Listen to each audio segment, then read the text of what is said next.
संत रविदास एक ऐसा नाम, एक ऐसी शख्सियत जिनका जीवन दूसरों की भलाई करने में और समाज का मार्गदर्शन करने में व्यतीत हुआ। आज 16 फरवरी बुधवार को संत रविदास जयंती है।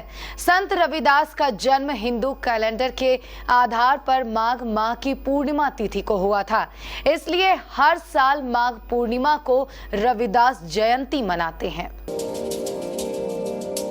देश भर में आज 16 फरवरी को गुरु रविदास जी की जयंती बड़े ही धूमधाम से मनाई जा रही है। खासतौर पर यह दिन उत्तर भारत में मनाया जाता है, जिसमें पंजाब, हिमाचल प्रदेश, हरियाणा और चंडीगढ़ शामिल है। हिंदी पंचांग के अनुसार माघ महीने में पूर्णिमा तिथि को संत रविदास जयंती मनाई जाती है। संत रविदास की जन्मतिथि को लेकर इतिहासकारों में मतभेद है। माना जाता है कि गुरु रविदास का जन्म 1377 में वाराणसी, उत्तर प्रदेश में हुआ था।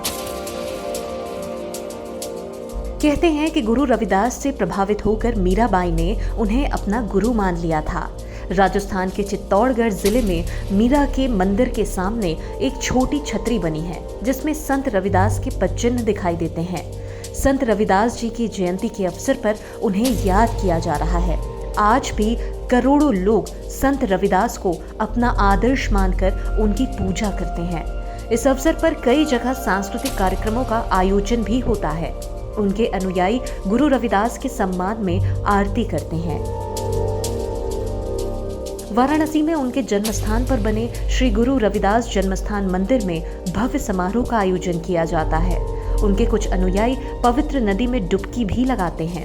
संत रविदास को जयदेव, नामदेव और गुरु नानक जैसे महान संतों की अविरल परंपरा की महत्वपूर्ण कड़ी के रूप में जाना जाता है।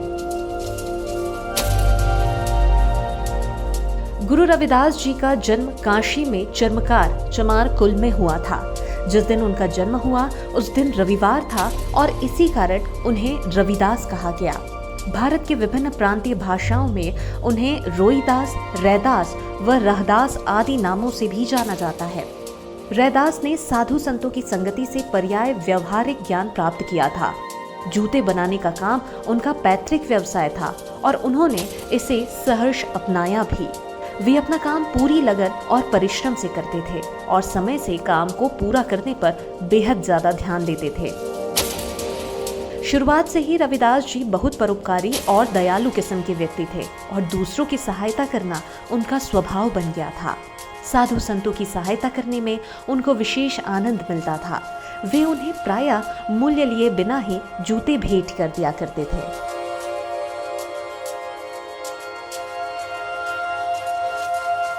9 वर्ष की नन्ही उम्र में ही परमात्मा की भक्ति का इतना गहरा रंग उन पर चढ़ गया कि उनके माता पिता भी चिंतित हो उठे। उन्होंने उनका मन संसार की ओर आकृष्ट करने के लिए उनकी शादी करा दी और उन्हें बिना कुछ धन दिए ही परिवार से अलग कर दिया।